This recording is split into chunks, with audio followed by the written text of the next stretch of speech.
Menos de 24 horas para a votação, os candidatos à presidência escolheram agendas diferentes para encerrar esse dia de campanha. Jair Bolsonaro está em Minas Gerais, estado em que perdeu no primeiro turno. O presidente fez uma motociata em Belo Horizonte. Lula participa de uma caminhada na capital paulista, resolveu encerrar a campanha no maior colégio eleitoral do país. E para falar dessas estratégias, a gente conversa agora com o cientista político Renato Dolci. Renato, seja muito bem-vindo mais uma vez. Sei lá quantas vezes já conversamos aqui desde que começou essa campanha, né? Umas 167. Quero saber de você a sua avaliação sobre esse último dia e as estratégias. Bolsonaro tentando virar voto em Minas Gerais, eu falo virar porque lá Lula teve predominância no primeiro turno, e Lula tentando virar voto em São Paulo, e eu falo virar porque também aqui foi Bolsonaro quem dominou. Perfeito. Acho que há poucas horas da eleição, há pouca estratégia também para ser desenvolvida, né? As estratégias acabaram já nos últimos meses, de alguma forma, já construindo um pouco do que os candidatos deixaram ali como suas principais narrativas. Talvez o que a gente veja nesse momento, né, principalmente em relação a como os candidatos devem instituir as próximas 17 horas ali da eleição, a gente vê um momento em que os dois talvez tenham que segurar os seus votos, né? Então, o Bolsonaro numa dificuldade um pouco maior, né? Porque, de novo, todas as pesquisas indicam nesse momento que há uma vantagem numérica em relação ao presidente Lula. Então, ele acaba estando em São Paulo exatamente para tentar segurar um pouco mais seus votos ou não tentar diminuir tanto a margem do que aconteceu, como você mesmo comentou. Já Bolsonaro tenta buscar mais seus apoios locais, né? Então, me parece que talvez uma estratégia em Bolsonaro seja garantir apoios locais, e Minas Gerais é onde, de fato, ele teria uma possibilidade numérica de subir.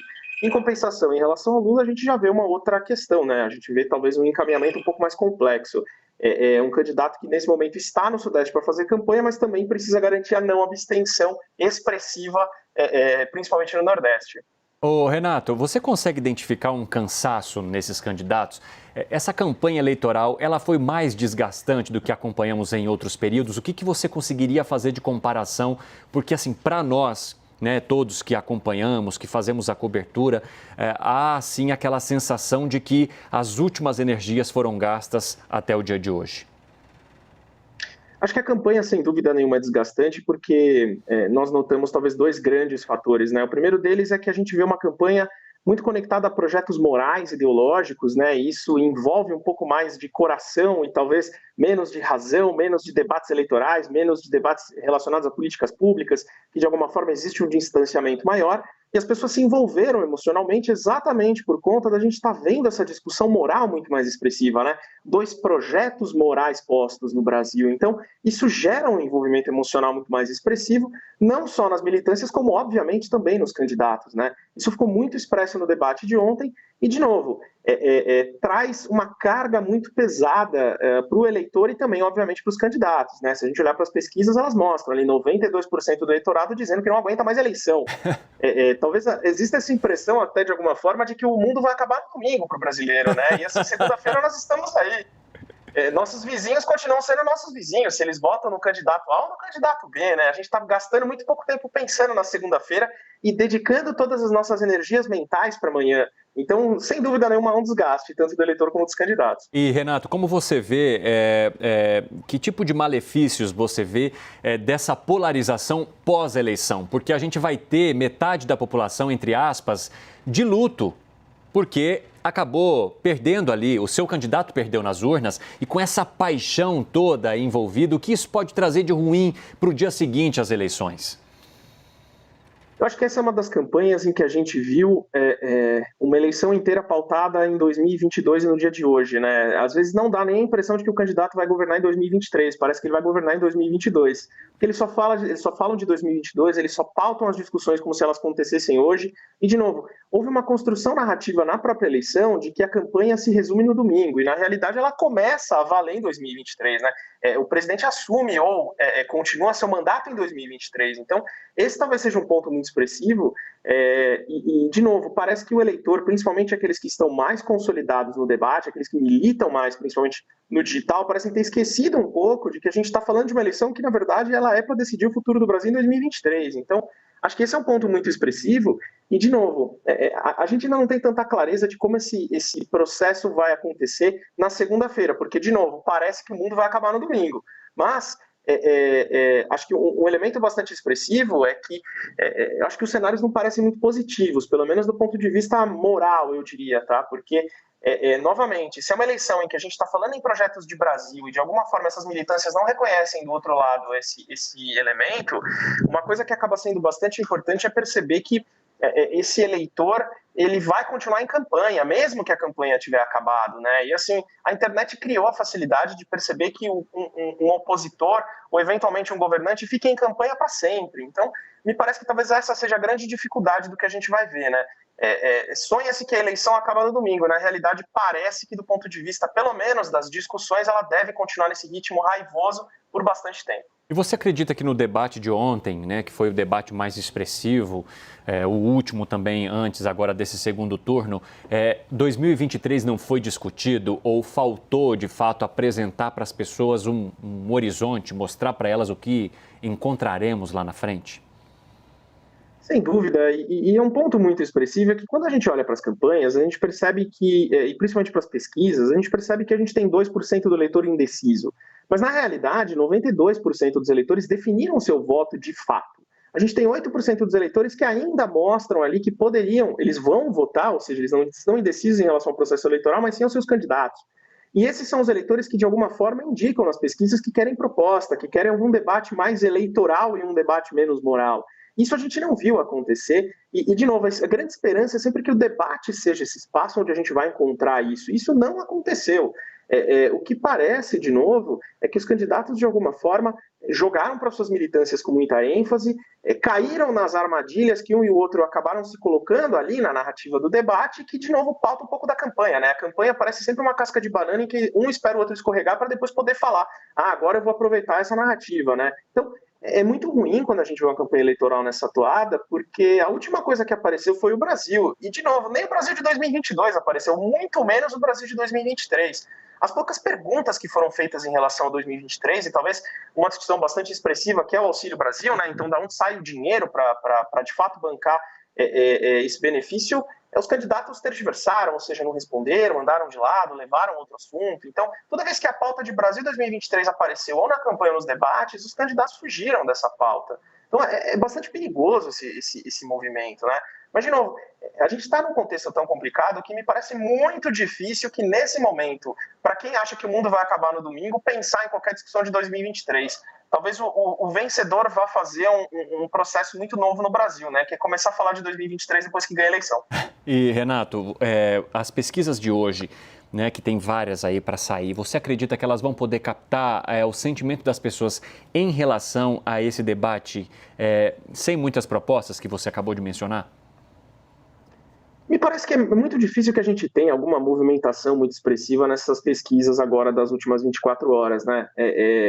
Acho que, de novo, a gente viu muito pouca variação nesse mês também, né? Nesse mês a gente tem variação de candidato 1% para cima, 1% para baixo. Então, eles andaram muito dentro da margem e isso, de alguma forma, mostra que a estratégia das campanhas acabou sendo eficiente para segurar voto, não necessariamente para construir novas pontes. Essas novas pontes parecem que seriam construídas pelas proposições, por esses perfis que, de alguma forma, esperam alguma proposta de Brasil. E, de novo, o debate ontem acabou sendo bastante ruim nesse sentido. Então, não parece que a gente vai ver nas pesquisas grandes diferenciações. A gente pode ter uma surpresa, como a gente teve no primeiro turno, de ver um candidato maior do que, de fato, as pesquisas trazem. Mas é muito difícil que a gente veja uma migração de voto, porque, de novo, a gente não teve nenhuma mudança em relação a essas discussões que esse eleitor indefinido, não vou nem dizer o indeciso, mas o indefinido, trouxe nesses últimos tempos. Esse é o eleitor totalmente desabastecido na eleição. Não existiu proposta nem para ele nem para os outros. Talvez os outros estejam conectados, de novo, ao seu plano moral, ao seu plano ideológico. Mas para quem estava esperando alguma coisa de Brasil, essa campanha não trouxe absolutamente nada. Quer dizer, a pesquisa não mexeria muito com o âmago dessas pessoas que estão indefinidas? Não, muito difícil que elas mexam, porque, de novo, as campanhas mantiveram sua mesma estratégia e, ao mesmo tempo, a gente não vê grandes elementos externos também. Não tem uma notícia bombástica, não tem uma grande fake news que acabou pautando bastante a eleição nesse momento, que não vê isso acontecendo numa intensidade tão expressiva, né? Então, como não tem nenhum fator exógeno, externo, que de fato possa mudar esse cenário eleitoral, o que parece é que a gente vai ter ali pesquisas muito flat, como a gente fala, né? Muito estáveis em relação ao que vem nos próximos cenários. Ô Renato, agora faltando 16 horas e 40 minutos aí para a gente abrir as urnas, né, para a gente ver a abertura das urnas, quais são os pontos, na sua opinião, na sua avaliação, que devam ser observados para todos nós que estamos de olho nas eleições nesse segundo turno? Digo tanto em termos de campanha quanto do processo eleitoral. Eu acho que, sem dúvida, a grande questão para as campanhas continua sendo a abstenção. A abstenção é um elemento muito expressivo, até porque, de novo, em 16 horas é muito difícil que você construa uma estratégia eficiente para a virada de voto. A gente já viu esse movimento acontecer anteriormente, né? Em 2018, se falou da onda Ciro, 24 horas antes da eleição, e isso não aconteceu, não se consolidou nas urnas. A mesma coisa aconteceu em relação ao ex-presidente Lula no primeiro turno. Estamos vendo uma virada, vai dar no primeiro turno, e a gente viu de novo que isso não aconteceu. Então, me parece que a gente vai ter um cenário de bastante estabilidade. O que chama bastante atenção nas campanhas e é um elemento expressivo é, de novo, a abstenção é fundamental para os dois candidatos, porque ela sim tem mais capacidade hoje de mudar o resultado da eleição do que qualquer outra variável, e sem dúvida esses apoios locais, essa virada final, esse esforço de rua é um esforço muito expressivo, não por menos o presidente Bolsonaro foi para Minas Gerais porque sabe que numericamente, de todos os esforços possíveis, Minas poderia ser, junto com uma abstenção mais expressiva, dois fatores que poderiam levar a uma vitória caso as pesquisas estejam certas. Então, não me parece que há muita estratégia nesse momento diferente do que acompanhar esses dois fatores que são os mais expressivos. E a busca por apontar a rejeição do outro é uma estratégia favorável para ambas as candidaturas?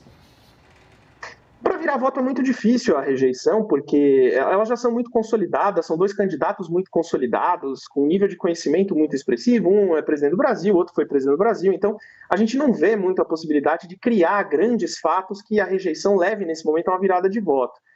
O Bolsonaro, de alguma forma, tentou isso no segundo turno, né? Trazer e extrapolar nessa rejeição do Lula. A gente viu a rejeição do Lula subindo muito, né, nesse segundo turno, então algumas pesquisas ali, ele saindo de 32%, indo até 45%, 46%. Mas, de novo, me parece que o grande cabo eleitoral do bolsonarismo continua sendo o antipetismo. E talvez a gente já tenha batido um pouco no teto dessa rejeição, até porque a gente não vê um crescimento maior da rejeição de nenhum dos candidatos. Então, talvez a rejeição nesse momento acaba não sendo um elemento muito expressivo. As promessas pragmáticas de voto foram expressivas para conseguir consolidar. E, de novo, nesse momento há muito pouca estratégia a ser feita, né? Ela nem matura com 15 horas, é muito difícil a gente ver isso acontecer. E, Renato, como é que você vê a estratégia para os aliados que chegaram às campanhas de ambos nesse segundo turno? A gente viu Sérgio Moro, senador eleito que voltou a ter uma relação com Jair Bolsonaro, o acompanhou nos últimos debates, inclusive ontem também, e Simone Tebet, que entrou para o lado de Lula fazendo campanha, gravando vídeo e viajando com ele, inclusive, para vários dos comícios e caminhadas que ele fez aqui pelo país. Isso trouxe, de fato, a força que era necessária para ambas as candidaturas? Acho que se a gente olhar para as pesquisas, a gente percebe que os apoios acabam sendo sempre muito difíceis de serem metrificados em relação a voto. Volto a dizer, talvez o que a gente olhou nesse mês de segundo turno, talvez tenha uma conexão com a profissão de alguém ou de um enólogo, né? São ajustes finos e as pessoas tentaram analisar ajustes muito finos, né? Essa variação de 1% tem uma relação a determinada questão. Ela flutua dentro da margem de erro, é muito difícil você, de fato, conseguir bater na tecla de que a gente vê isso acontecendo. Talvez um grande fator expressivo de novo, os apoios devem fazer alguma diferença, sem dúvida, não por menos Jair Bolsonaro escolheu terminar sua campanha em Minas Gerais, escolheu o Zema como das suas bases expressivas de apoio no segundo turno, e o Sérgio Moro também indo aos debates, participando, sendo uma figura muito expressiva da campanha. Se ele tem a capacidade de virar votos, é um pouco difícil da gente dizer, porque, de novo, Sérgio Moro já seria um perfil muito conectado ali a um petismo, a um antipetismo muito característico que já vota no Bolsonaro de alguma forma, e o Zema também acaba tendo uma agenda muito mais liberal que se conecta a esse eleitor. Mas, de novo, a gente tem um percentual muito grande do eleitor que não é ideológico, ele é muito pragmático, ele vota por decisões que não são ideológicas e não entende esse jogo ideológico. Então, de alguma forma, esses apoios, sem dúvida, somam. A questão é que é muito difícil metrificar o quanto eles conseguem entregar no final da largada. Renato Doudt, que é cientista político, obrigado por conversar conosco mais uma vez. E assim, eu não vou garantir que você não vá falar ou que a gente não vá buscar, né, informações contigo até amanhã, tá? Obrigado. Valeu, até a próxima.